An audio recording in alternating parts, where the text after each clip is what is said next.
Bismillah, assalamualaikum warahmatullahi wabarakatuh.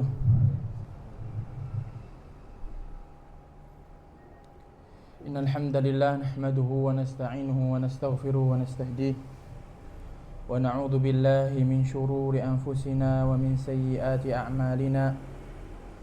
May yahdihillahu fala mudilla lahu wa may yudlil fala hadiya lahu.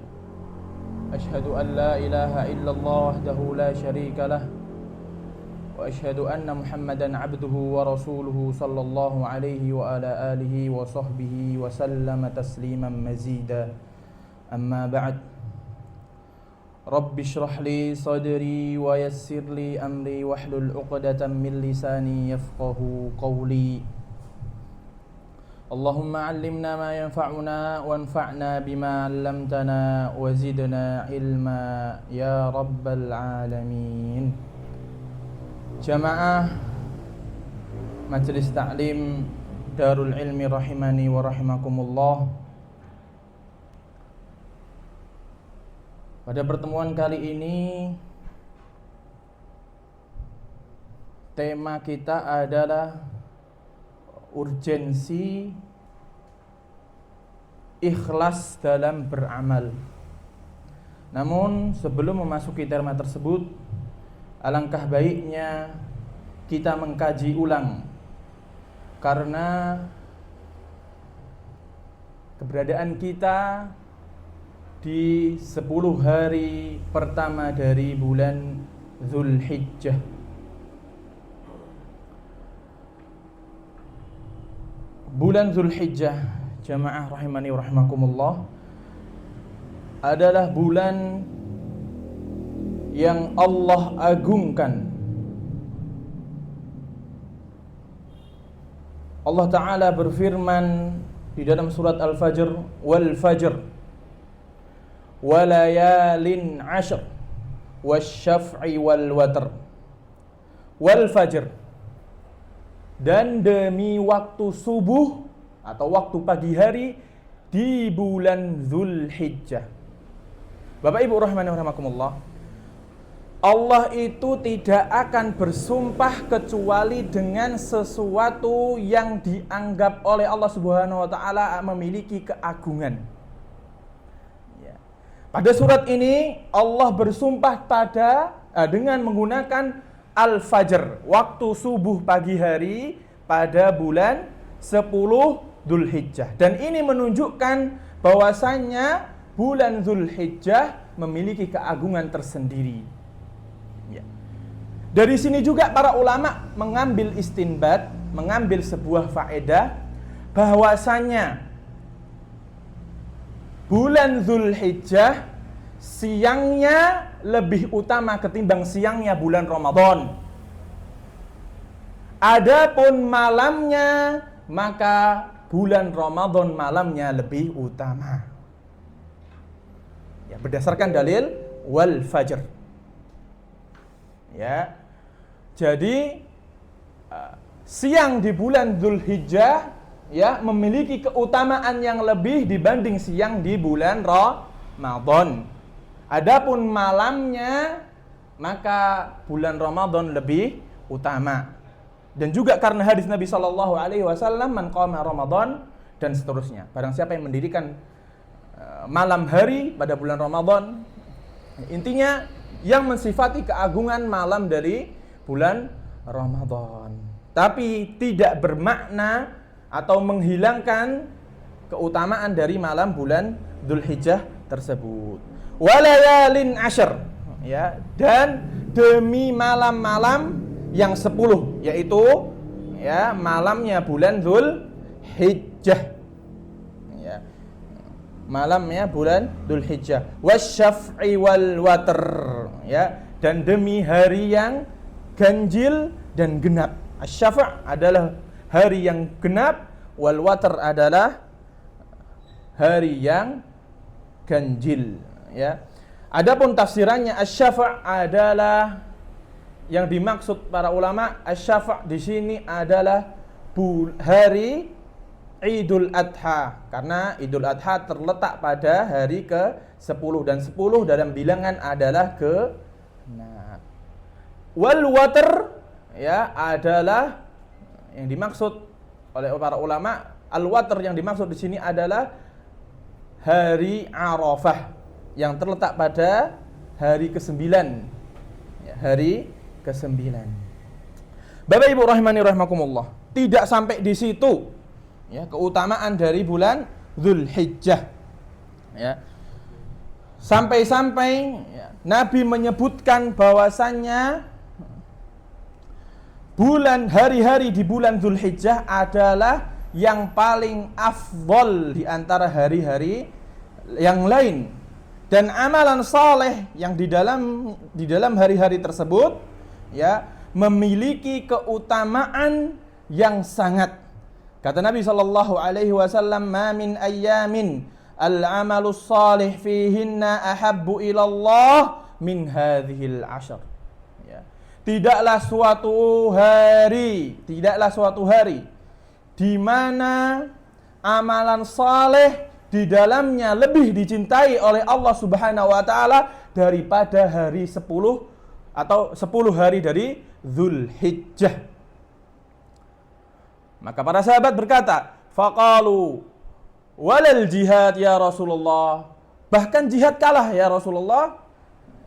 Jihad kalah apa enggak? Naam, walal jihad.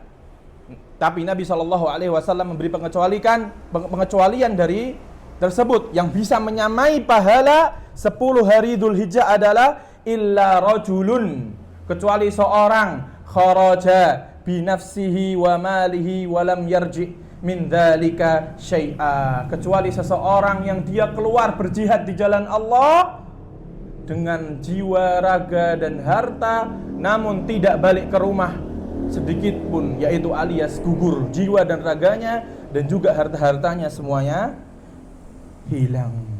Naam.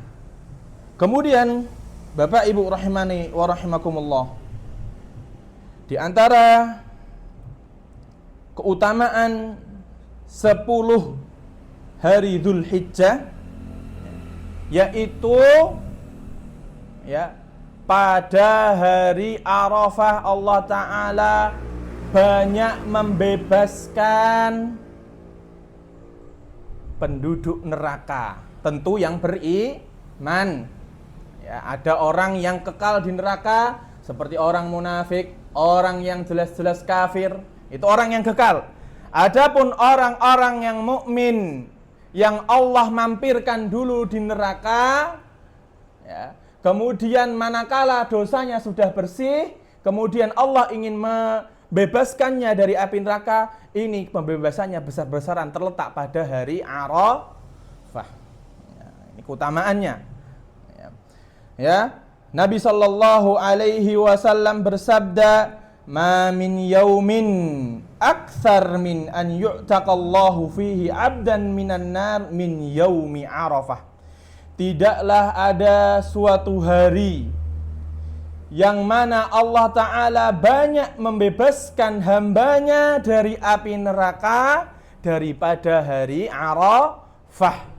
Dan kita ketahui bersama bahwasannya hari Arafah adalah hari atau termasuk dari 10 hari bulan Dzulhijjah.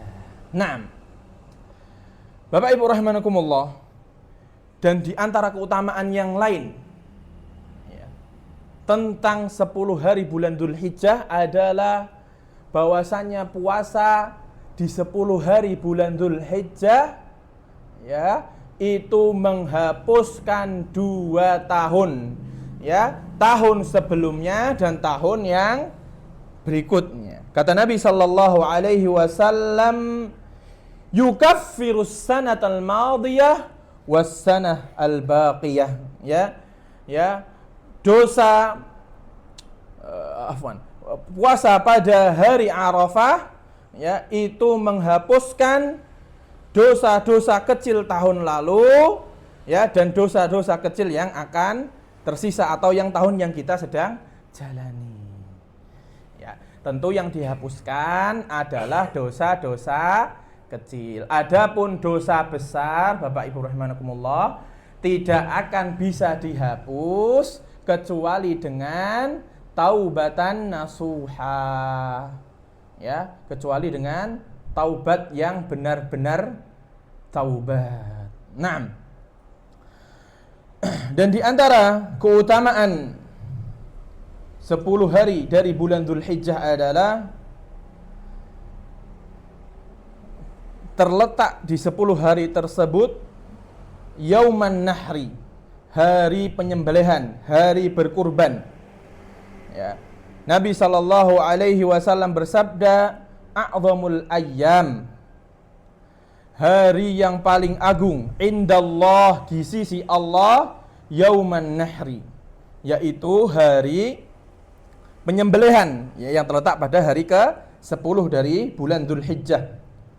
Tsumma yaumil qar, kemudian hari menetap.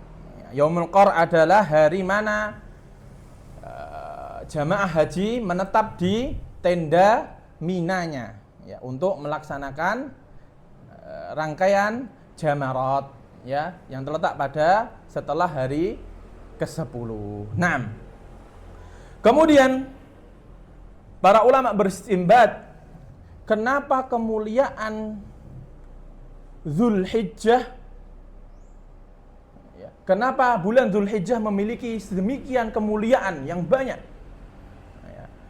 Para ulama mengatakan, wa innama hudiyat ashr Dzulhijjah bihadhil makanati wal manzilah lijtima'i ummahatil ibadah. Ya. Kenapa bulan Dzulhijjah memiliki keutamaan yang sedemikian rupa? Dikarenakan terkumpulnya ibadah-ibadah pokok dari rukun Islam, ya, kecuali rukun yang pertama, ya, pada hari Dzulhijjah. Ya, salat yang paling agung, ya, adalah terkumpul di situ salatul Id, ya, salat perayaan Idul Adha, yaitu letak pada hari ke-10. Kemudian siyamu yaumi Arafah. Kemudian as-sadaqah, yaitu dengan apa? Kita menyembelih, kemudian apa? Membagikan daging tersebut kepada fuqara dan masakin. Kemudian al-hajj. Haji. Jadi terkumpul 4 dari rukun Islam, ya, yaitu dengan pada bulan Dzulhijjah. Ya, zakat itu maksudnya di sini bisa dimaknai dengan as-shadaqah. Zakat, ya, bisa dimaknain sedekah. Naam. Wallahu taala alam. Kemudian Bapak Ibu rahimani wa rahimakumullah, ada yang lebih terpenting dari hanya sekedar kita melaksanakan ibadah-ibadah di 10 hari bulan Dzulhijjah. Yang terpenting dari itu adalah manakala manusia menjalankan ibadahnya dengan penuh keikhlasan mengharap ridha Allah Subhanahu wa ta'ala. Percuma seorang hamba melaksanakan amalan soleh sedemikian rupa, namun tujuannya untuk selain Allah Subhanahu wa ta'ala. Percuma seorang hamba, ya, melakukan kurban dengan hewan kurban yang sedemikian besarnya, namun tujuannya untuk pamer. Kata Nabi Shallallahu Alaihi Wasallam menegaskan tentang urgensi keikhlasan dalam beramal. Nabi Shallallahu Alaihi Wasallam bersabda,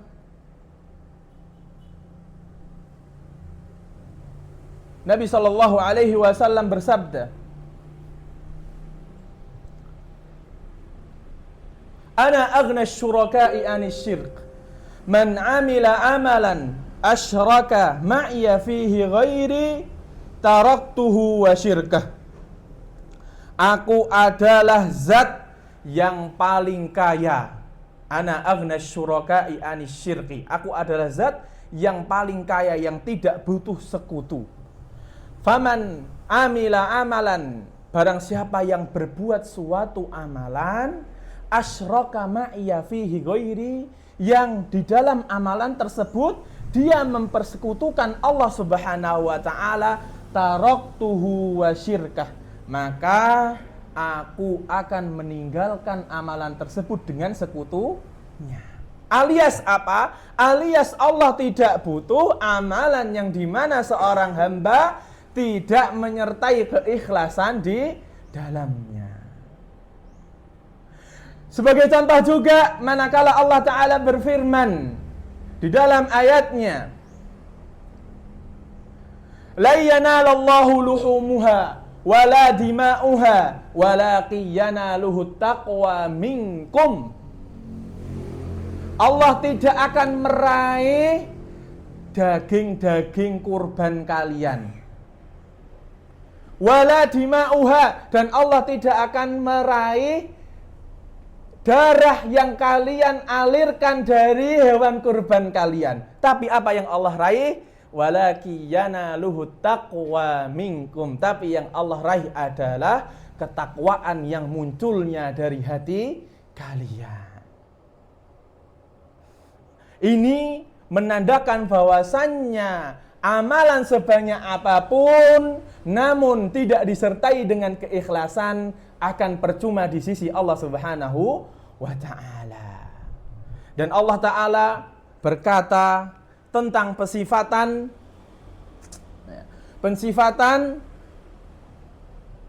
pengorbanan kedua anak Adam, Habil dan Qabil. Mana yang Allah terima? Allah menerima dari Habil karena Allah menilai di hati Habil ada ketakwaan. Allah menilai di hati Habil ada keikhlasan. Maka Allah Ta'ala berfirman, innama yataqabbalullahu minal muttaqin. Sesungguhnya Allah menerima pengorbanan dari kedua anak Adam, namun yang diterima adalah al-muttaqin, orang-orang yang berkorban dengan penuh ketakwaan dan penuh keikhlasan tentunya. Maka kata Ibnu Mubarak di dalam perkataannya, rubba amalin saghirin tu'azzimuhun niyyah. Barangkali ada amalan kecil yang menjadi besar di sisi Allah pahalanya dikarenakan niatnya yang ikhlas. Wa rubba amalin kabir, barangkali ada amalan yang besar di sisi manusia tusaghiruhun niyyah, namun di sisi Allah itu dianggap kecil karena niatnya dia tidak ikhlas untuk Allah semata. Maka dari sini inilah pentingnya seorang mengerjakan sebuah amalan dengan penuh keikhlasan. Nah, adapun makna dari ikhlas, kita beranjak ke poin apa itu ikhlas.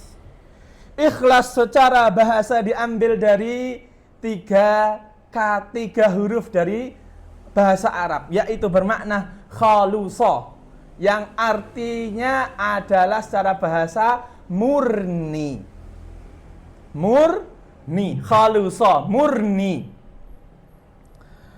Allah sebutkan kata khalusa di dalam ayat Al-Quran sangat banyak. Dan di antaranya Allah menyebutkan di dalam ayatnya ala lillahi dinul khalis. Maka bagi Allah ad-dinul khalis, agama yang murni, amalan yang murni, yang enggak dicampur dengan kesyirikan, yang enggak dicampur dengan khurafat, yang tidak dicampur dengan keyakinan-keyakinan yang bersumber dari selain Al-Quran dan As-Sunnah. Allah menerima amalan tersebut. Kemudian Allah sebutkan di ayat yang lain dalam surat An-Nahl, Allah Ta'ala berfirman, wa inna lakum fil an'ami la'ibrah nusqikum mimma fi butunihi min baini farathi wadamin labanan khalisan sa'ighal lisyaribin. Sesungguhnya terdapat, ini kita sedang menjelaskan makna kata khalusa, murni. Wa inna lakum, sesungguhnya terdapat fil an'am, pada hewan ternak kalian, ibrah, pelajaran, nusqikum, yang mana kita dapat memberikan kepada kalian minuman berupa susu yang keluar dari, ya Allah mensifati susu itu keluar dari antara darah dan kotoran, ya, khalison, namun dia keluar antara darah dan kotoran, namun dia tidak tercampur. Susu itu masih bersifat murni. Ya. Andai kata susu itu sudah tercampur dengan darah, maka susu itu tidak akan menjadi susu murni. Andai kata susu tersebut tercampur dengan kotoran hewan tersebut, maka susu itu sudah tidak menjadi murni. Allah tahu yang terbaik untuk hambanya adalah susu yang murni, maka Allah sifati susu yang diturunkan kepada hambanya, yang diberikan kepada hambanya adalah susu yang murni. Karena kemurnian adalah asal dari segala kebaikan untuk tubuh. Nah, adapun ya, ikhlas, maka ya ikhlas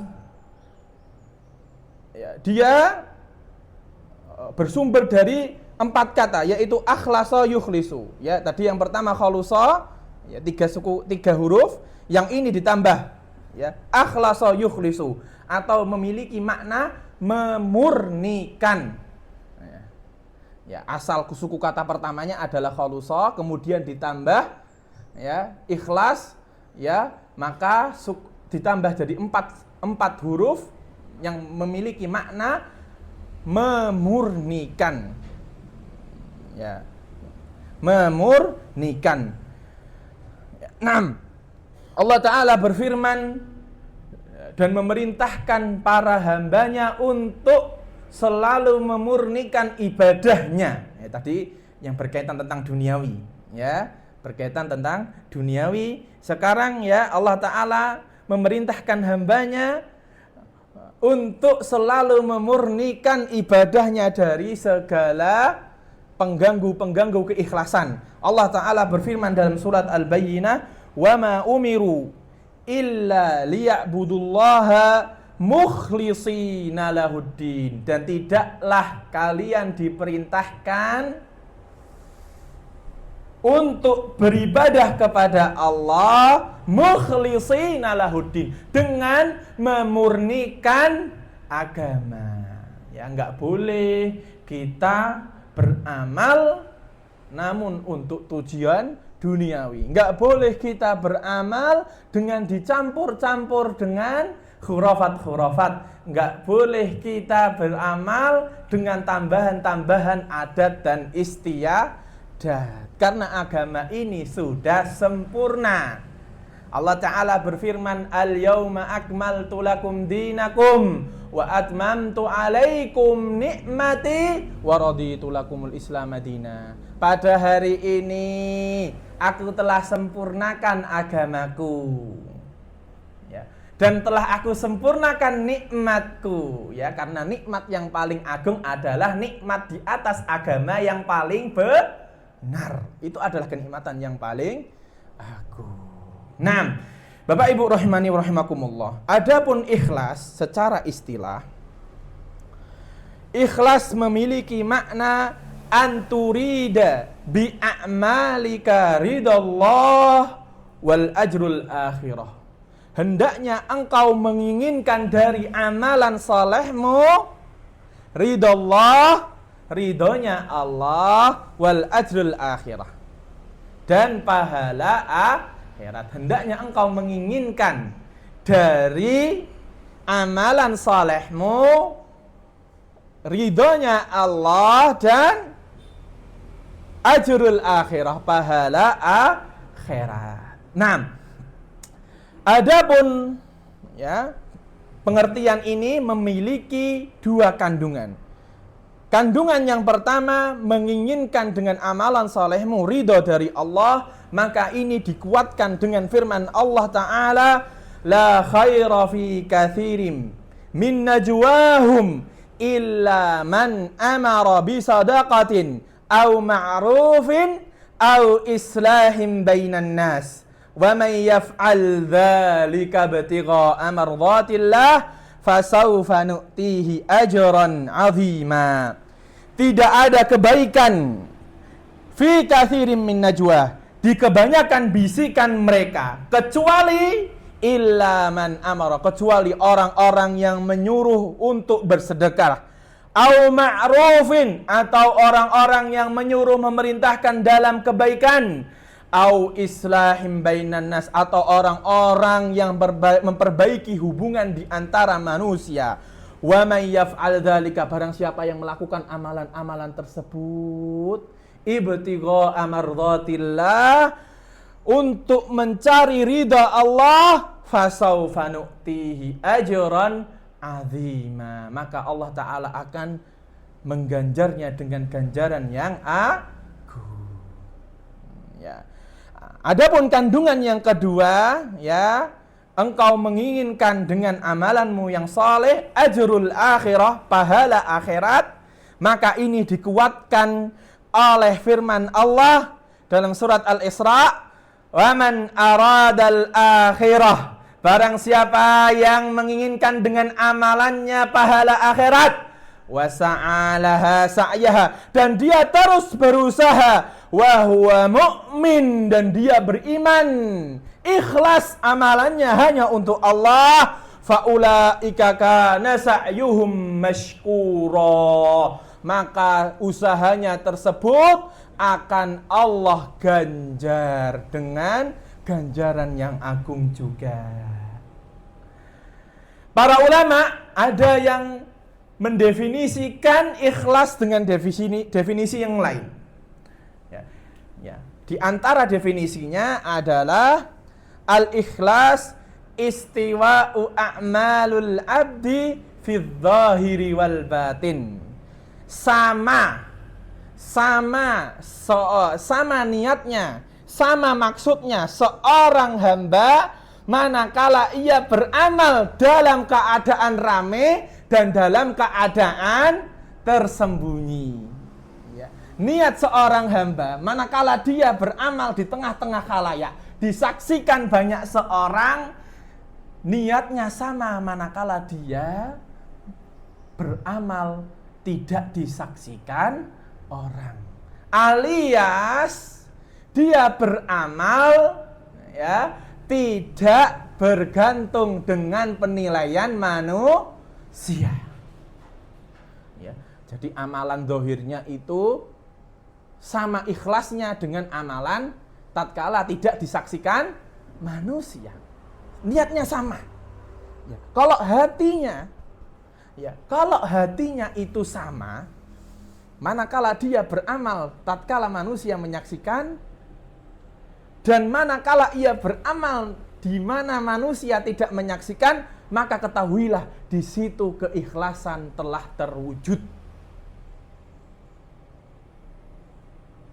Karena dia beramal bukan dasar penilaian manusia. Dia beramal bukan dasar like dari manusia, tapi dia beramal karena tujuan pandangan Allah Subhanahu wa ta'ala dan ridhonya. Bapak Ibu rahimani wa rahimakumullah.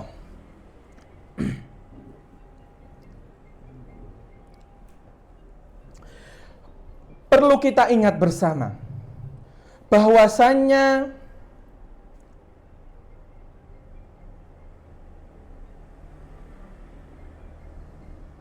perlu kita ingat bersama bahwasannya setiap amalan zahir pasti dia memiliki keterikatan amalan batin.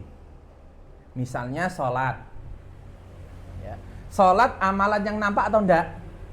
Nampak. Ya. Sholat adalah amalan yang nampak. Sholat itu berkaitan juga dengan amalan batin yang enggak nampak. Yaitu apa? Niat. Ya. Maka barang siapa yang sholatnya dengan niat yang benar, maka Allah akan menilainya dengan amalan yang diterima. Ya. Adapun manakala seseorang melakukan amalan zahir, namun amalan batinnya yaitu niat tidak disertai dengan atau tidak menyertai amalan zahir tersebut, maka dikhawatirkan Allah tidak menerima amalan zahir tersebut. Ya. Bahwa kaidah ini untuk semua amalan zahir. Setiap amalan zahir pasti dia memiliki keterikatan dengan amalan batin, yaitu niat. Maka dari itu Nabi Shallallahu Alaihi Wasallam bersabda, innamal a'malu bin niyah wa innama likulli imri'in ma nawa wa man kanat hijratuhu lid-dunya yusibuha aw imra'atun yanqihuha fa hijratuhu ila ma hajara ilaih. Sesungguhnya amalan zahir seorang, amalan yang nampak itu tergantung niatnya. Faman kanat hijratuhu, untuk siapa yang hijrahnya untuk dunia yang ia akan raih, atau seorang wanita yang akan ia nikahi, maka hijrahnya tersebut untuk amalan tersebut, alias tidak diterima oleh Allah Ta'ala. Dan yang terpenting dari sebuah amalan adalah amalan batin. Yang terpenting dari sebuah amalan yang zahir adalah amalan batinnya, yaitu niat. Berkata Ibnu Taimiyah, wal a'malu zahirah, dan amalan zahirah, amalan yang nampak, la takunu salihatan makbulatan, tidak akan menjadi sesuatu yang diterima di sisi Allah illa bitawassuti amalil qalbi, kecuali dengan wasilah amalan hati. Fa innal qalba malakun, sesungguhnya hati itu adalah raja untuk amalan zahir. Salat itu tentaranya, niatnya itu adalah raja yang memiliki salat tersebut. Orang kalau baru mulai salat tapi niatnya riya, manakala terputus pandangan manusia, sholatnya nggak khusyuk lagi. Orang kalau beramal, manakala dia beramal niatnya pandangan manusia, maka manakala manusia sudah nggak memandang lagi, amalannya nggak khusyuk lagi. Dia sudah nggak akan menjadi orang yang khusyuk dalam melaksanakan ibadahnya, karena terputus sebab ia melakukan amalan, yaitu apa? Pandangan manusia. Sebab orang melakukan amalan, ya, jika dia melakukan hanya untuk pandangan manusia, maka amalan tersebut akan terputus dari dia, atau alias dia nggak istiqomah manakala pandangan manusia sudah tidak melirik lagi ke dia. Kemudian Ibnu Qayyim berkata, wal a'dha junuduhu, dan anggota badan itu ibarat tentaranya. Jadi amalan hati itu rajanya, kemudian amalan yang nampak, ya, gerakan dia pas sholat itu adalah terbentuk dari hati. Junudu, tentaranya, diperintah oleh hati. Fa'idha khabitha, jika rajanya jelek, khabithat junudu, maka tentaranya juga akan jelek. Jika hatinya jelek, amalan batinnya jelek, maka amalan zahirnya juga akan tidak diterima oleh Allah Subhanahu wa ta'ala, alias jelek. Walihada qala Nabi sallallahu alaihi wasallam, maka dari perkataan ini Ibnu Taimiyah menukil hadis Nabi sallallahu alaihi wasallam, ala inna fil jasadi mudghah. Nabi sallallahu alaihi wasallam bersabda, sesungguhnya di hati manusia ada secuil daging. Idza saluhal jasadu kullu. Jika di secuil daging ini benar, maka benar semua amalannya. Wa idza fasadal jasadu kullu ala wahyal qalb. Jika secuil daging yang ada di dalam manusia ini niatnya, hatinya rusak, maka rusak juga seluruh amalannya. Kemudian murid dari Ibnu Taimiyah, yaitu Ibnu Qayyim al-Jauzi, mengatakan, a'malul qulub hiyal asl. Amalan hati itu asal. Ya, muaranya. Orang mau melakukan amalan, sebuah amalan, hati itu adalah muaranya, tempat memerintahkan segera amalan yang zahir. Wa a'malul jawarih taba'un wa mukammilah. Adapun amalan anggota badan yang nampak itu adalah pengikut dari amalan hati. Wa mukammilah, dan yang menyempurnakan. Wa innan niyah bimanzilatir ruh wal amalu bimanzilatil jasad lil a'dha. Sesungguhnya niat seseorang itu diibaratkan seperti arwah, ruh yang ada dalam jiwa kita. Wa innal jasad bimanzilatil a'dha. Wa innal amal bimanzilatil jasad. Ya, amalan yang nampak, amalan anggota badan yang zahir itu diibaratkan seperti jasad. Jasad tanpa ruh ada gunanya? Tidak. Manakala orang sudah meninggal, apakah jasadnya bisa menjaga dia dari mara bahaya? Enggak. Banyak jasad-jasad orang-orang kafir, orang-orang beriman sudah hancur seiring dengan lewatnya waktu. Alias jasad itu tidak bisa melindungi mara bahaya. Ya. Dan yang terpenting dari seseorang adalah ruh.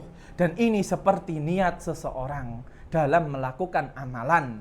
Ya, amalannya mau benar, maka hatinya harus ditata. Hatinya harus benar dulu. Harus ikhlas hanya untuk Allah Subhanahu wa ta'ala. Naam, Bapak Ibu rahimani wa rahimakumullah. Kemudian di sini ada tata cara bagaimana, ya, kita masuk ke poin baru, tata cara bagaimana seseorang supaya bisa menghadirkan rasa ikhlas dalam setiap amalnya. Adapun tata cara yang pertama ialah hendaknya ia selalu merasa diawasi oleh zat yang maha mengetahui, yaitu Allah Subhanahu wa ta'ala. Istisy'ar muraqabatillah, merasa selalu diawasi oleh Allah Subhanahu wa ta'ala. Ya. Seorang hamba manakala ia beramal dengan amalan saleh, tujuan pertamanya adalah pandangan Allah, bukan pandangan manusia. Manakala tujuannya sudah pandangan Allah, apapun yang menghalangi amalnya, dia tidak akan surut, dia tidak akan berhenti, karena dia sibuk dengan pandangan Allah, dengan pengawasan Allah.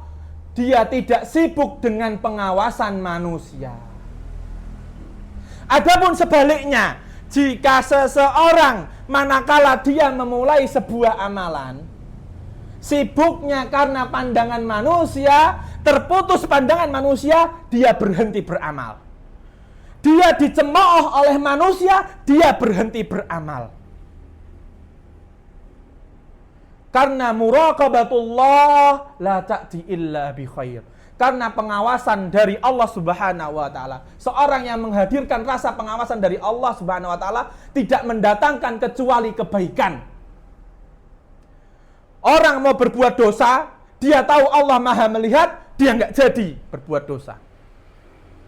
Orang mau berzina, dia tahu bahwasanya Allah Ta'ala maha mengawasi, dia tidak jadi melakukan zina tersebut. Jadi pandangan pertama manakala seseorang ingin beramal adalah sibuk dengan pengawasan Allah. Ya, sibuk dengan pengawasan Allah, tidak dengan pengawasan manusia. Dan ini yang akan terus membuat dia akan semakin istiqamah, tidak berhenti. Manusia mencemooh, dia tidak peduli. Karena kenapa? Karena dia sibuk dengan pandangan Allah Subhanahu wa ta'ala. Ketahuilah Bapak Ibu rahimani wa rahimakumullah, bahwasannya Allah Ta'ala berfirman, wa indahu mafatihul ghaibi la ya'lamuha illahu wa ya'lamu ma fil barri wal bahr wa ma tasqutu min waraqatin illa ya'lamuha wa la habbatin fi dhulumatil ardi wa la ratbi wa la yabisin illa fi kitabim mubin. Allah Ta'ala berfirman dalam surat Al-An'am ayat 59, wa indahu mafatihul ghaib, dan di sisinya lah kunci-kunci alam ghaib. La ya'lamuha illahu, tidak diketahui kecuali dia. Hatta malaikat. Malaikat itu tidak tahu takdir setiap kita kecuali manakala Allah menyuruh. Ya, misalkan malaikat maut. Ya, malaikat maut disuruh nyabut nyawanya fulan, baru tahu fulan itu meninggalnya pada hari itu. Sebelumnya dia tidak tahu. Bayangin ilmu Allah yang sangat luas. Naam, la ya'lamuha illahu, tidak diketahui kecuali dia. Wa ya'lamu ma fil barri wal bahr, dan dia zat yang mengetahui apa yang di daratan dan apa-apa yang di lautan. Wa ma tasqutu min waraqatin, dan setiap yang jatuh, yang berguguran dari daun, illa ya'lamuha, kecuali Allah Ta'ala mengetahuinya. Hendaknya kita selalu merasa Allah Ta'ala mengawasi kita, mengilmui kita, mengetahui niat kita.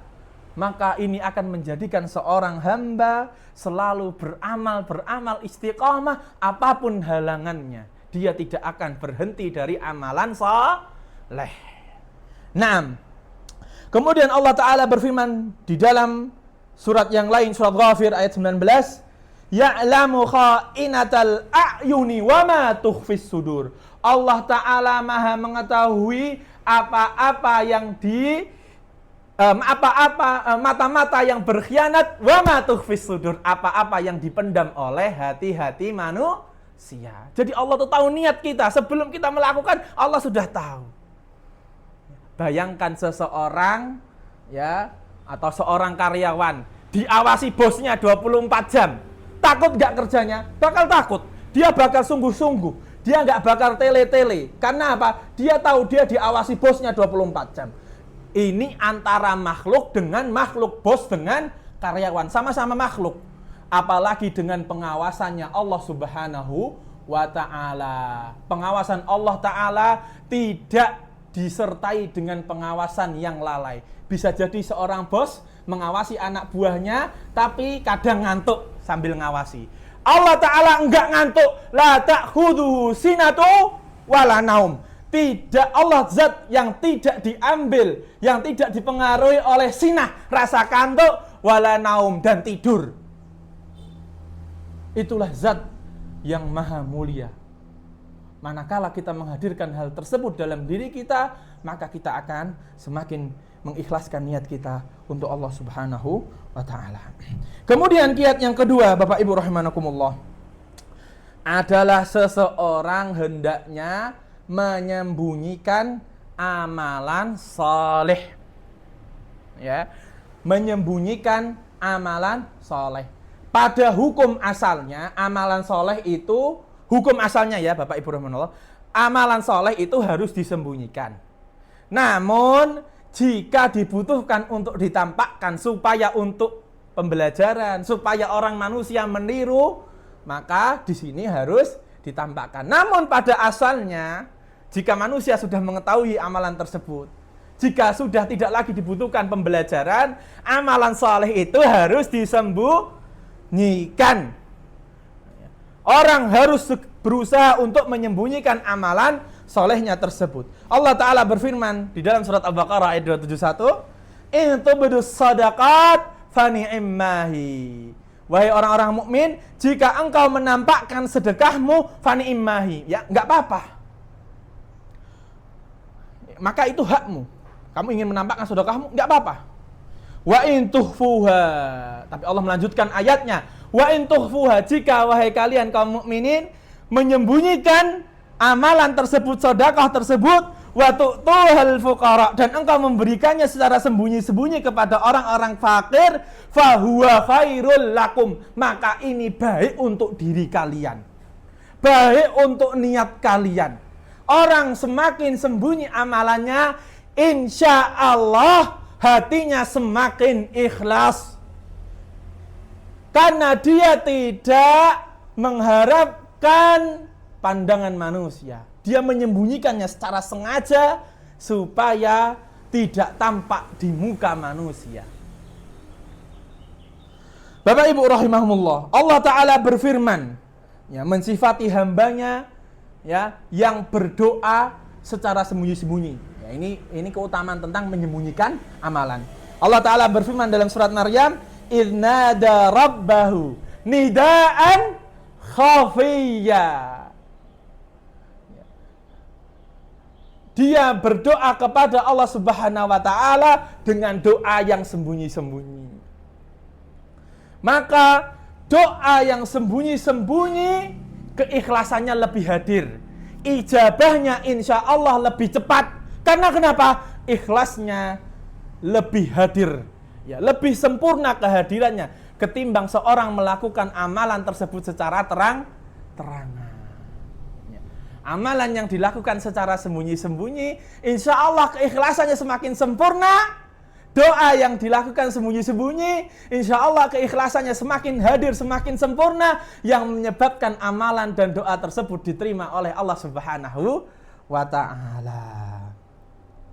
Dan Nabi SAW bersabda tentang tentang seseorang, ya, yang dia pandai dan gemar menyembunyikan amalannya. Nabi SAW bersabda, "Sab'atun yudhilluhumullahu fi dhillihi yauma la dhilla illa dhilluh." 7 orang yang Allah naungi dengan naungannya pada hari di mana tidak ada naungan kecuali naungan dari Allah Subhanahu wa Ta'ala. Pada hari itu ibu-ibu, ya, matahari itu turun, ya, tidak berjarak kecuali, wallahu ta'ala, sebagian ulama mengatakan 1 mil. Ya, matahari itu jaraknya 1 mil dari kepala kita. Bayangkan panasnya hari itu. Manusia butuh yang namanya naungan. Orang kalau sudah ketimpa panas pengennya ngiyup. Hujan juga pengennya ngiyup. Maka bayangin jarak matahari yang sedemikian rupa dekatnya, manusia membutuhkan pada hari itu naungan. Nah, Rasulullah menyebutkan orang yang mendapatkan naungan diantaranya adalah warajulun tasaddaqa bi shadaqatin fa akhfaha hatta la ta'lam shimaluhu ma tunfiqu yaminuh. Dan seorang laki-laki yang dia bersedekah dengan suatu sedekah, ya, fa'akhfaha, kemudian dia menyembunyikan sedekah tersebut supaya manusia enggak tahu. Hatta la ta'lam shimaluhu, sampai saking sembunyinya sedekah tersebut, ya Allah Nabi ibaratkan tangan kirinya enggak tahu apa yang disedekahkan tangan kanan. Keutamaan menyembunyikan amal adalah diantaranya mendapatkan naungan dari Allah Subhanahu wa Ta'ala. Kemudian berkata Sufyan bin Uyainah, Uktum hasanatika asyaddu mimma taktumu bihi sayyiatik. Ya. Sembunyikanlah kebaikanmu lebih dari kalian menyembunyikan kebobrokan, keburukanmu. Orang kalau sedang berbuat maksiat, maunya nampak atau diam-diam? Diam-diam tentunya. Maunya keburukannya nggak diketahui oleh orang. Nah, orang yang pintar menyembunyikan amalan kebaikannya, maka insya Allah sebagaimana yang yang dinukilkan dari sebagian para ulama, bahwasannya amalan keburukan yang dilakukan secara sendiri-sendiri dihapuskan dengan amalan kebaikan yang dilakukan secara sembunyi, ya. Jadi amalan keburukan yang dilakukan secara sembunyi-sembunyi itu akan dihapuskan oleh amalan kebaikan yang dilakukan secara sembunyi-bunyi juga, atau sembunyi juga. Nah, Bapak Ibu rahimani wa rahimakumullah. Adapun kiat yang ketiga adalah hendaknya seseorang selalu memandang bahwasannya setiap amalan yang ia kerjakan dari amalan saleh itu adalah sifatnya kurang, atau dia memandang kurang amalan soleh tersebut, ya. Dia memandang kurang amalan solehnya tersebut. Orang kalau sudah begini keadaannya, maka dia akan terus-menerus beramal dengan keikhlasan, karena dia memandang amalan solehnya yang masa lalu tidak ada yang sempurna, atau bahkan dia khawatir amalan solehnya yang lalu tidak akan diterima oleh Allah Subhanahu wa ta'ala. Maka ini menjadi motivasi supaya dia untuk terus beramal dan mengikhlaskan amalan. Hendaknya seorang hamba, ya, kiat yang ketiga adalah merasa kurang dengan amalannya. Amalanku tuh nggak sempurna, ada kekurangannya, ada cacatnya. Ini akan menjadi motivasi seseorang untuk beramal terus-menerus dan ikhlas terus-menerus. Allah Ta'ala berfirman dalam surat Al-Mu'minun ayat 60. Allah berfirman, "Walladzina yu'tuna ma atau wa qulubuhum wajilatun annahum ila rabbihim raji'un." Dan orang-orang yu'tuna ma atau, yang mana mereka bersedekah dengan apa yang Allah telah datangkan kepada mereka dari harta, wa qulubuhum wajilah, dan hati mereka merasa takut akan tidak diterimanya amalan tersebut, ila rabbihim raji'un, pada hari di mana manusia dikembalikan, ya. Dia takut, ya, dia takut amalannya enggak keterima di sisi Allah, padahal dia udah ikhlas, cuma dia takut amalannya penuh dengan kekurangan, amalannya penuh dengan kenaifan, sehingga dia merasa amalannya itu kurang, akhirnya termotivasi untuk melakukan amalan-amalan yang lain. Aisyah berkomentar, istri Nabi SAW, Aisyah radhiyallahu anha, ummul mukminin, berkomentar tentang ayat ini. Lantas ia menanyakan kepada Nabi SAW, "Ya Rasulullah, ayat ini, yaitu walladzina yu'tuna ma ataw wa qulubuhum wajilah, ayat ini apakah berkenaan ahuwar rajulul ladzi yazni wa yashriq wa yashribul khamr?" Ayat ini turun berkenaan tentang, apakah ayat ini turun berkenaan tentang orang yang berzina, orang yang meminum khamar, dan orang yang mencuri? Qala la, maka Nabi SAW tidak. La ya binta Abi Bakar, tidak wahai anak dari Abi Bakar.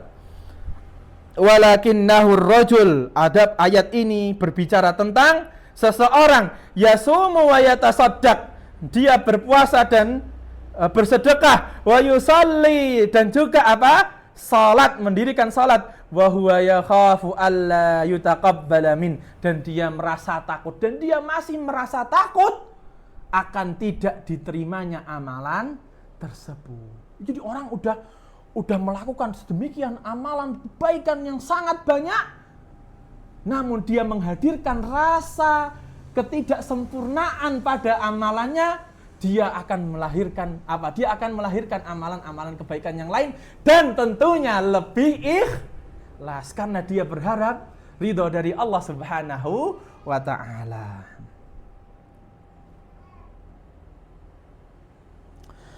Maka hendaknya Bapak Ibu rahimani rahimakumullah, seseorang itu enggak boleh merasa puas dengan amalan kebaikannya, ya. Seseorang tidak boleh merasa berjasa, merasa puas dengan amalan yang kebaikan yang telah ia lakukan, ya. Berkata Imam Nawawi, yaqulun Nawawi, i'lam, ketahuilah, annal ikhlas qad yu'radu lahu afatul ujub, sesungguhnya ikhlas kadang diganggu dengan rasa ujub, merasa puas.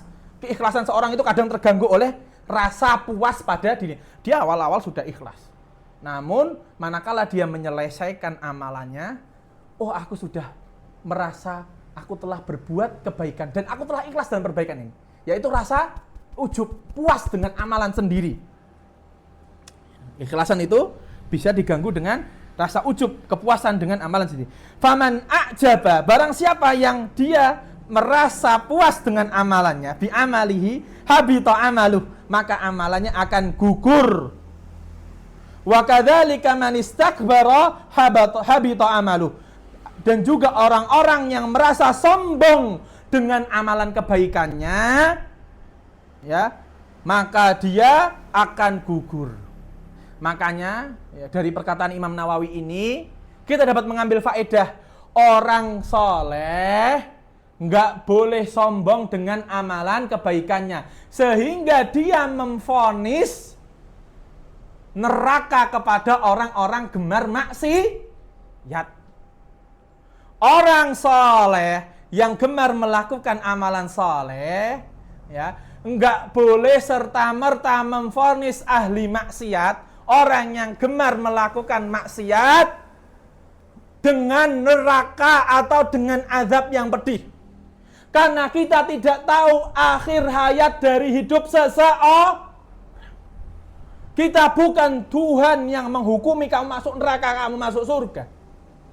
Tapi tugas kita menasehati, mengajak orang yang gemar maksiat untuk kembali kepada amal saleh. Tugas kita bukan memvonis hasil akhir, oh dia di neraka. Oh itu kemungkinan besar sakaratul maut atau su'ul khotimah. Waliyadzubillah. Ini akan menggugurkan amalan kebaikan orang yang merasa puas, sehingga ia memvonis orang yang tidak berbuat amal soleh dengan vonis-vonis azab, dengan vonis-vonis kamu kembalinya neraka, ya, maka ini akan menggugurkan amalannya secara ia tidak sadar. Allah Ta'ala berfirman, ya ayyuhalladzina amanu, memperingati seseorang yang cepat merasa puas dengan amalan kebaikannya. Wahai orang-orang yang beriman, la tubtilu shadaqatikum, janganlah kalian menggugurkan sedekah-sedekah kalian bil manni wal adza, ya, dengan harapan tujuan duniawi dan adza. Adza adalah asyirkul khafi, yaitu riya. Janganlah kalian menggugurkan amalan sedekah-sedekah kalian dengan apa? Al-manni wal adza. Al-man adalah apa? Harapan-harapan duniawi, tujuan-tujuan dunia. Dia memberi untuk supaya nanti dapat yang lebih. Kadang ada orang yang dia memberi seseorang, ya, supaya dia diberi lebih. Makanya Allah melarang demikian di dalam firman-Nya, wala tamnun tastakthir. Jangan engkau memberi tapi engkau mendapat imbalan yang lebih banyak. Tapi engkau memberi ikhlas. Pemberian itu sedikit, kamu ikhlas. Jangan mengharapkan balas budi orang lain. Wala tamnun tastakthir. Jangan engkau memberi supaya orang itu membalasmu. Ini yang akan menggugurkan kebaikan-kebaikan yang ia telah lakukan. Pemberiannya dia kepada orang lain, sedekahnya ia kepada orang lain akan menjadi percuma. Wal'iyadzubillah.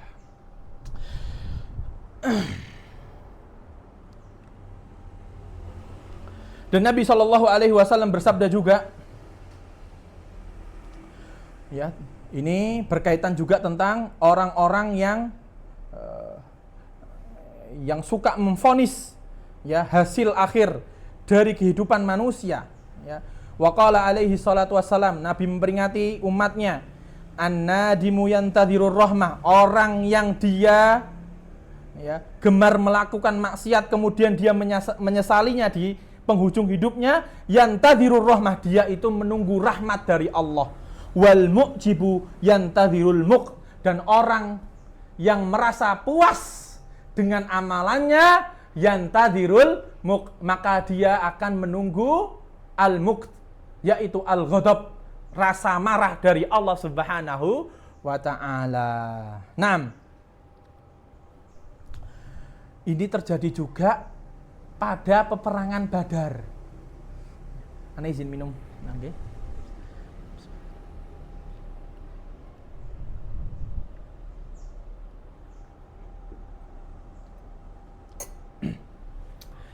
Afwan, peperangan Badar. Peperangan Hunain.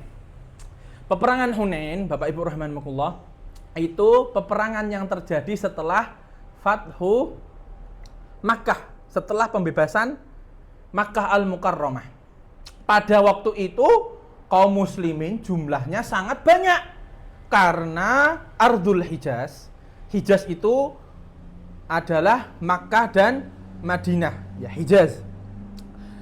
Ardul Hijaz telah dikuasai oleh orang-orang Muslim, ya. Mekah telah jatuh ditaklukkan oleh orang-orang Muslim sehingga banyak yang masuk ke dalam agama Islam. Nah, adapun sisa-sisanya yang kabur, dia lari kemudian berkumpul. Kemudian terjadilah peperangan di suatu tempat yang namanya Hunain. Ya, pada kala itu kaum musyrikin yang kabur itu jumlahnya sedikit. Kaum muslimin sangat banyak.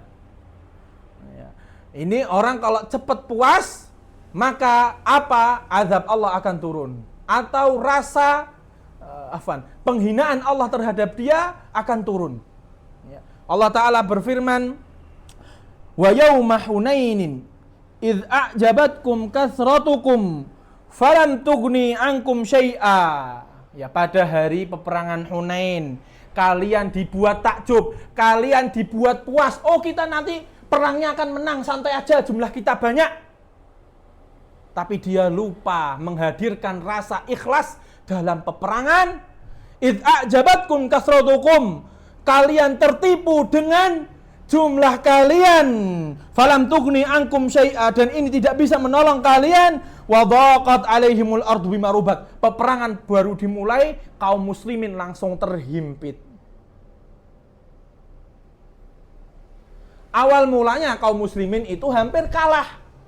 Namun Allah datangkan pertolongannya sebagai pelajaran bagi kaum muslimin supaya tidak tertipu dengan puasnya jumlah, puasnya kuantiti amalan, puasnya kuantiti tentara. Itu tidak berarti di sisi Allah.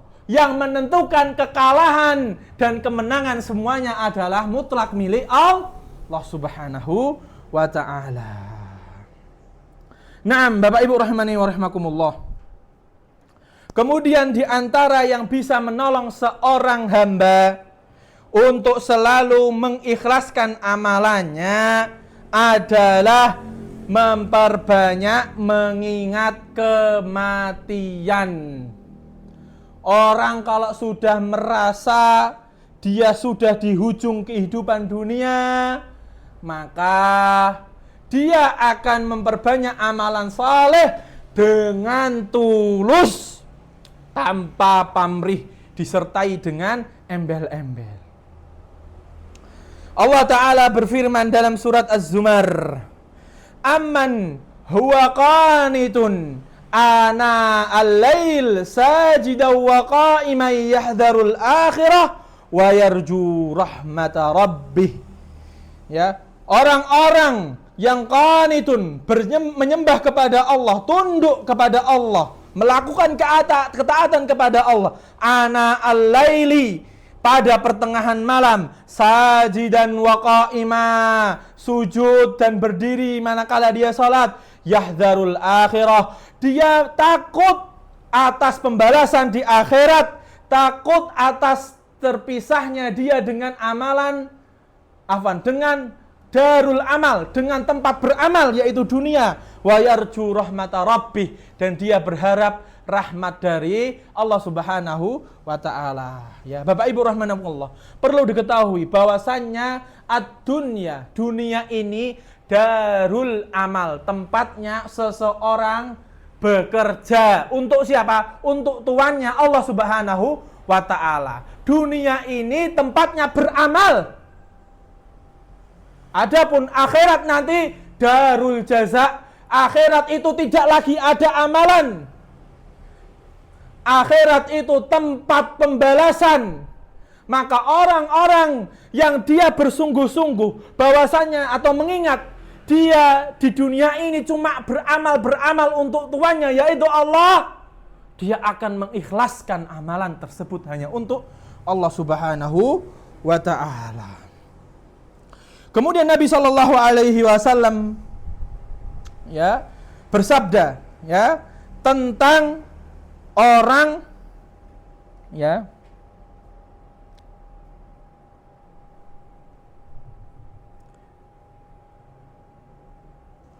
afwan. Kemudian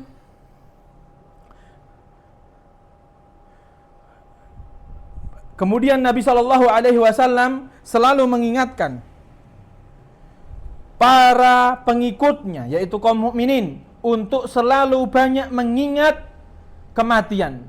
Nabi Shallallahu Alaihi Wasallam bersabda, "Aktsiru min dzikril maut." Perbanyaklah atas kalian untuk mengingat kematian. Fa innahu yumahhisudz dzunub. Dikarenakan kematian itu dapat menghapus dosa. Wa yazhad fid dunya, dan dia akan lebih zuhud terhadap dunia. Ya, dia beramal, dia enggak mengharapkan balasan. Dia beramal, dia tidak mengharapkan balasan yang bersifat duniawi. Dan ini akan membantu seseorang untuk mengikhlaskan niat. Ya. Karena apa? Dia mengingat kematian. Ada yang lebih penting dari sekedar kehidupannya di dunia, yaitu apa? Hari pembalasan di akhirat. Berkata salah satu ulama, "An-nasu niyam." Manusia itu manakala di dunia ini kebanyakan niam, nggak sadar. Orang kalau tidur itu nggak sadar. Fa'idha matu, jika mereka sudah meninggal, masuk tiang lahat, dibangkitkan untuk diberi pertanyaan, intabahu, baru sadar pas di kuburan. Loh, kok aku nggak beramal manakala di dunia? Indamu au nadimu, maka mereka akan menyesal manakala sudah pindah alam. Kebanyakan manusia, para ulama, ini ulama menyebutkan an-nasuniyam. Manusia itu kebanyakan lalai, tidur. Karena orang yang tidur itu enggak sadar. Orang yang ada di dunia ini ibaratnya diibaratkan oleh orang yang tidur, enggak sadar dia tempat dunia adalah tempat investasi, tempat dia beramal untuk akhiratnya. Fa'idha matu intabahu, jika mereka meninggal, mereka baru sadar. Loh, tiba-tiba sudah enggak ada tempat beramal lagi. Adanya tempat untuk dibalas. Walan yanfa'un nadam ba'dal adab, dan tidak akan manfaat lagi penyesalan setelah seseorang meninggal. Karena kenapa? Karena yang ia hadirkan, yang hadir pada depan matanya itu tinggal pembalasan, tidak lagi ada amalan. Kemudian Imam Ibnu Qayyim mengatakan, orang wa muhibbud dunya, orang yang mengharapkan balasan dunia, cinta terhadap dunia, la yanfaqu min salas, tidak akan terpisah dari 3 hal. Hammun lazim, gundah gelana yang selalu. Orang kehilangan hartanya 5M, ketipu sama orang, langsung gundah gelana. Dia galau, dia kehilangan harta sedemikian banyak. Kalau dia di hatinya cinta dengan akhirat, tidak akan merasa keberatan yang berat banget. Tapi orang yang di hatinya tujuannya hanya tujuan duniawi semata, maka dia akan merasakan demikian itu, yaitu galau yang berat. Ya, muhibbud dunya, orang yang mengharapkan korelasinya duniawi saja, la tanfaqu an salah, tidak akan terpisah, tidak akan berpisah dari 3 perkara, yaitu hammun lazim, galau yang selalu, wa ta'bun daim, dan capek. Dunia ini capek. Makanya Imam Ahmad ditanya, wahai Imam, sampai kapan engkau bercapek-capek, ila mata tatlubul ilm? Ya, sampai kapan engkau matar rohah, wahai Imam, kapan istirahat?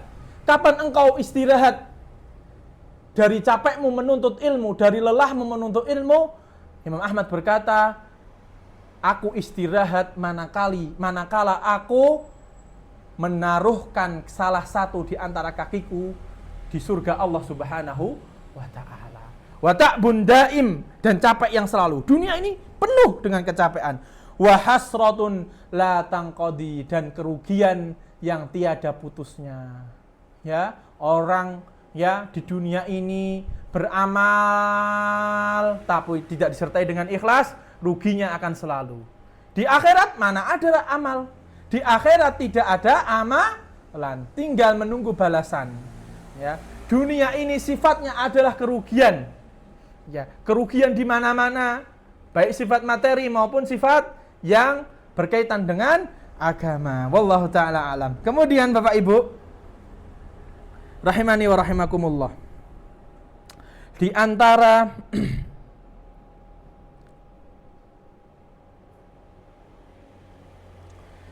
dan di antara yang membantu seseorang untuk selalu mengikhlaskan amalannya kepada Allah Subhanahu wa taala adalah membiasakan diri untuk beribadah secara khalwah. Ya, beribadah secara tersendiri. Ya, di antara ibadah khalwah adalah qiyamul lail, salat malam hari. Ya, manusia kebanyakan lalai tidur, orang mukmin dia berdiri mendirikan malamnya.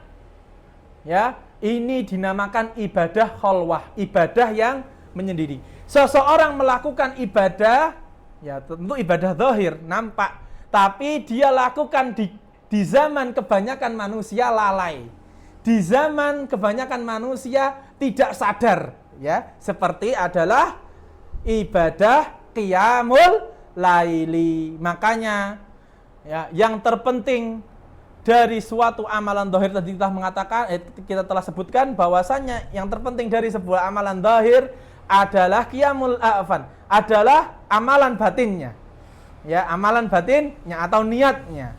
Ya, jika seseorang kalau dia qiyamul lail berjamaah dia nggak bisa khusyuk bermunajat kepada Allah, maka hendaknya dia qiyamul lail secara khalwah, secara menyendiri, nggak ada jamaah sekitarnya. Itu akan menambah rasa khusyuk, rasa keikhlasan dia kepada Allah Subhanahu wa ta'ala.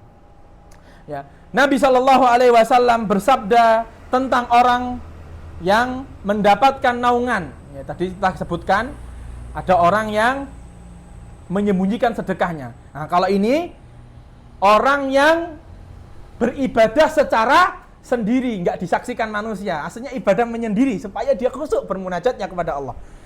Ya, Nabi SAW bersabda, ya, dan di antara orang-orang yang dapat naungan Allah Subhanahu wa taala pada hari di mana tidak ada naungan kecuali naungan Allah adalah rajulun dzakarallahu fi khala'in fafadat aina. Seorang laki-laki yang mengingat bermunajat kepada Allah fi khala', di tempat kosong, enggak ada seseorang kecuali dia menyendiri sengaja. Fafadat aina, maka mata airnya menetes ya, karena dia bermunajat kepada Sang Khalik, dia mengharapkan kepada Sang Khalik.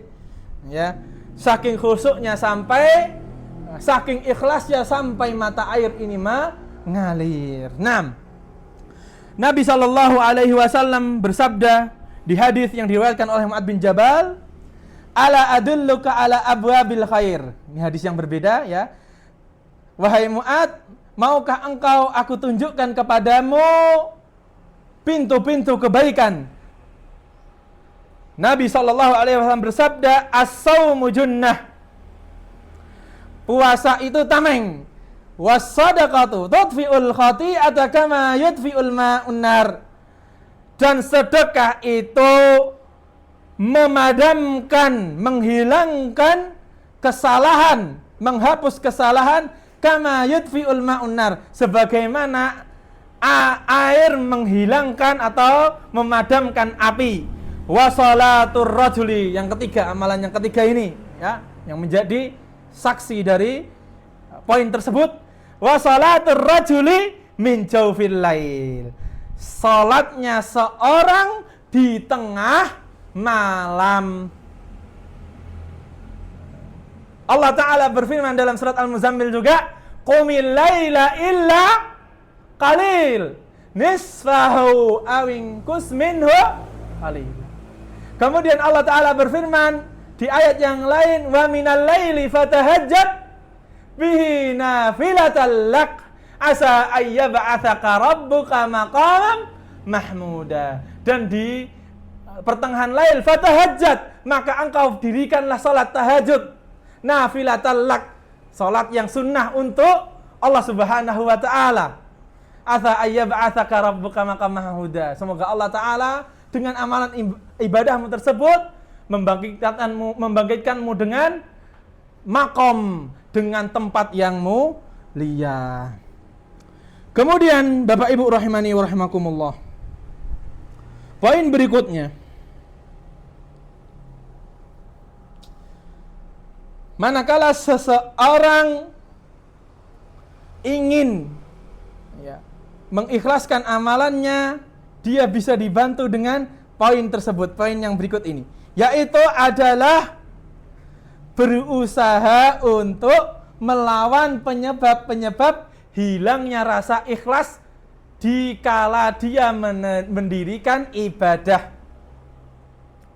Ya. Allah Ta'ala berfirman, walladzina jahadu fina lanahdiyannahum subulana. Allah Ta'ala berfirman dalam surat Al-Ankabut ayat 69, walladzina jahadu fina lanahdiyannahum subulana. Orang-orang yang berusaha untuk menempuh jalan kita, Allah akan membukakan jalan tersebut baginya. Wa innallaha lama'al muhsinin. Sesungguhnya Allah bersama orang-orang yang berbuat baik. Ya, manakala dia takbir melakukan salat, muncul rasa riya, hendaknya ia segera menghempaskan rasa tersebut. Ya, bermujahadah melawan rasa tersebut supaya rasa tersebut tidak semakin berkembang. Karena riya, rasa ingin dilihat orang, jika dibiarkan, dia akan terus membesar hingga sampai akhir rakaat, sampai salam. Jika ini terus menerus, maka dikhawatirkan amalannya tersebut tidak akan diterima. Adapun orang yang dia manakala dia beribadah, muncul, dia lawan, muncul lagi, dia lawan lagi, ini insya Allah masih diterima oleh Allah Subhanahu wa Ta'ala. Karena dia berusaha melawan rasa riya tersebut sehingga tidak membesar sampai akhir sholat. Kemudian Nabi Shallallahu Alaihi Wasallam bersabda, al-mujahidu man jahada nafsahu lillah. Mujahid itu yang bisa melawan rasa pada dirinya. Ya, ada rasa ujub, rasa riya, rasa jengkel, rasa hasad. Ya, man jahada nafsahu lillah. Dia melawan dirinya untuk mengikhlaskan amalannya hanya untuk Allah semata. Ini adalah hakikat mujahidun li nafsih.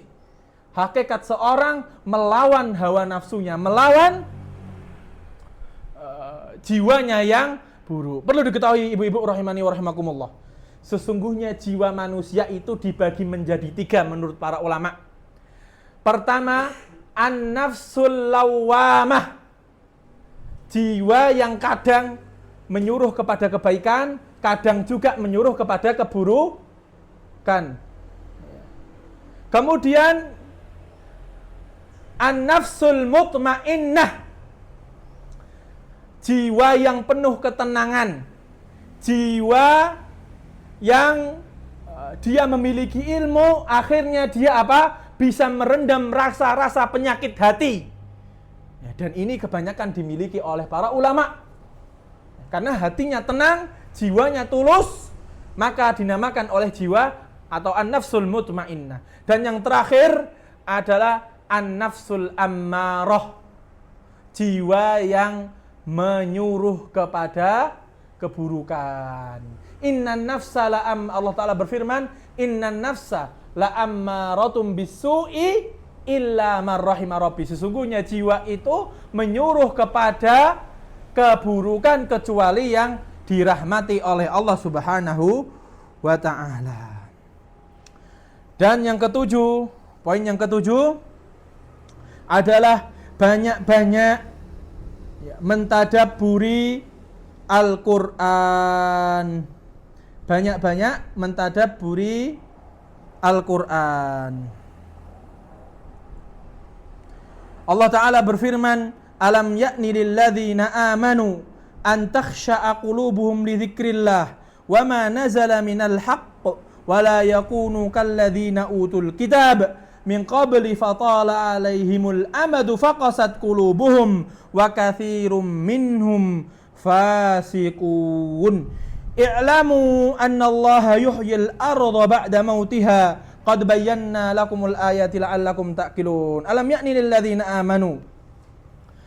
Tidaklah seorang mukmin dia khusyuk dalam berzikir kepada Allah Subhanahu wa taala dengan membaca apa yang diturunkan atasnya dari kebenaran, yaitu Al-Qur'an. Wala yakunu kalladzi, dan janganlah seorang mukmin menjadi seperti orang alladzina utul kitab, yang diberikan oleh Allah sebuah kitab suci, min qabl, sebelumnya, fatala alaihimul amad, kemudian ia tidak membacanya, tidak mentadabburinya dalam waktu yang lama, faqasat qulubuhum, maka hatinya akan menjadi keras. I'lamu annallaha yuhyil arda ba'da mautiha. Di sini para ulama, ketahuilah para orang-orang mukmin, sesungguhnya Allah menghidupkan bumi setelah sebelumnya gersang. Para ulama mengambil istimbat bahwasanya Al-Qur'an bisa menjadi obat bagi hati yang mati. Sebagaimana hujan obat sebelumnya bagi bumi yang gersang, maka Al-Qur'an adalah obat bagi hati yang telah mati, yang telah keras. Allah Ta'ala berfirman di ayat yang lain, afala yatadabbaruna al-Qur'an am ala qulubin aqfaluha. Tidaklah engkau mentadabburi Al-Qur'an untuk hati-hati yang telah Allah kunci. Kemudian poin terakhir, jamaah rahimani rahimakumullah, sehendaknya, seyogyanya bagi kita, manakala kita mengamalkan suatu amalan saleh, posisikan kita itu ibarat budak. Dan budak itu tidak pantas bagi dia menduakan tuannya. Seorang pembantu disuruh sama tetangganya, sopan apa enggak? Enggak. Kita menyuruh pembantu tetangga kita, sopan apa enggak? Enggak. Karena pembantu digaji oleh tuan asalnya. Begitu juga budak. Ada orang yang menyuruh, selain tuannya, ini termasuk ketidaksopanan, ketidaketisan. Manakala seorang hamba memposisikan tatkala ia beribadah bahwasanya dia itu budak, nggak boleh ngambil upah dari tuannya. Dia budak. Budak itu tidak diupah. Tuan kita adalah Allah Subhanahu wa taala, dan kita tidak mengharapkan upah kecuali upah di akhirat. Maka ini akan selalu membuat hamba akan selalu ikhlas kepada Allah Subhanahu wa taala dan mengharapkan apa yang ada pada sisinya, tidak mengharapkan upah dari tuan lainnya selain Allah Subhanahu wa taala. Maka di antara doa Nabi, manakala Nabi sallallahu alaihi wasallam rukuk, Nabi sallallahu alaihi wasallam berdoa, Allahumma laka roka'tu, ya Allah, hanya kepadamu lah aku merukuk. Wa bika amantu, dan hanya kepadamu lah aku beriman. Walaka aslamtu, dan hanya kepadamu lah aku berserah diri. Khasha'alaka sam'i wa basari, pendengaranku dan penglihatanmu khusyuk hanya untukmu. Wa mukhi, pikiranku hanya khusyuk untukmu. Wa azami, tulang-tulangku khusyuk hanya untukmu. Wa asabi, urat-uratku khusyuk hanya untukmu ya Rabb. Orang kalau sudah keadaannya kayak gini, maka ini akan membantu seseorang untuk tentunya mengikhlaskan diri lagi kepada Allah Subhanahu wa ta'ala. Nah, mungkin ini yang dapat pemateri sampaikan. Wassallallahu ala nabiyyina Muhammad wa ala alihi wa sahbihi wasallam. Subhanakallahumma wa bihamdika asyhadu an la ilaha illa anta astaghfiruka wa atubu ilaik.